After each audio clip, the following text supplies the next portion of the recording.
hotel casriya oo wali lagu arag dalka Soomaaliland ayaa laga yagleelaya lagana hirgelin doona koonfurta magaalada Hargeysa ayagaarka airportka. Hotelkan ayaa waxa uu yahay hotel casriya oo u samaysan qaabka diyaaradaha u kala koocha adduunyada. Hotelkaasi laga dhigayo qaabka diyaaradaha oo aan wali hore lagu arag dalkan Jamhuuriyadda Soomaaliland uu yahayna kii koobaad ee dadweynaha cajab geliya. mulkiilaha hotelkaasi Khadar Xasan ayaa inoo sharaxaya qaabka uu tala galay waxaana hadalkiisa kamid ahaa annagu waxaan nahay qurbajoogii UK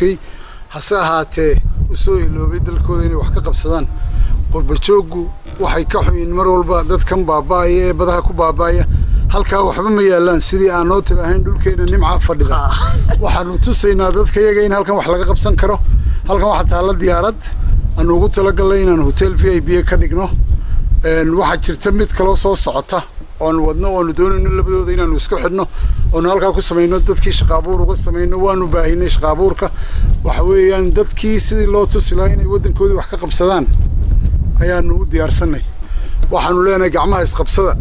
waxaanu leenahay wax wada qabsada dhulkeena nimca fadhida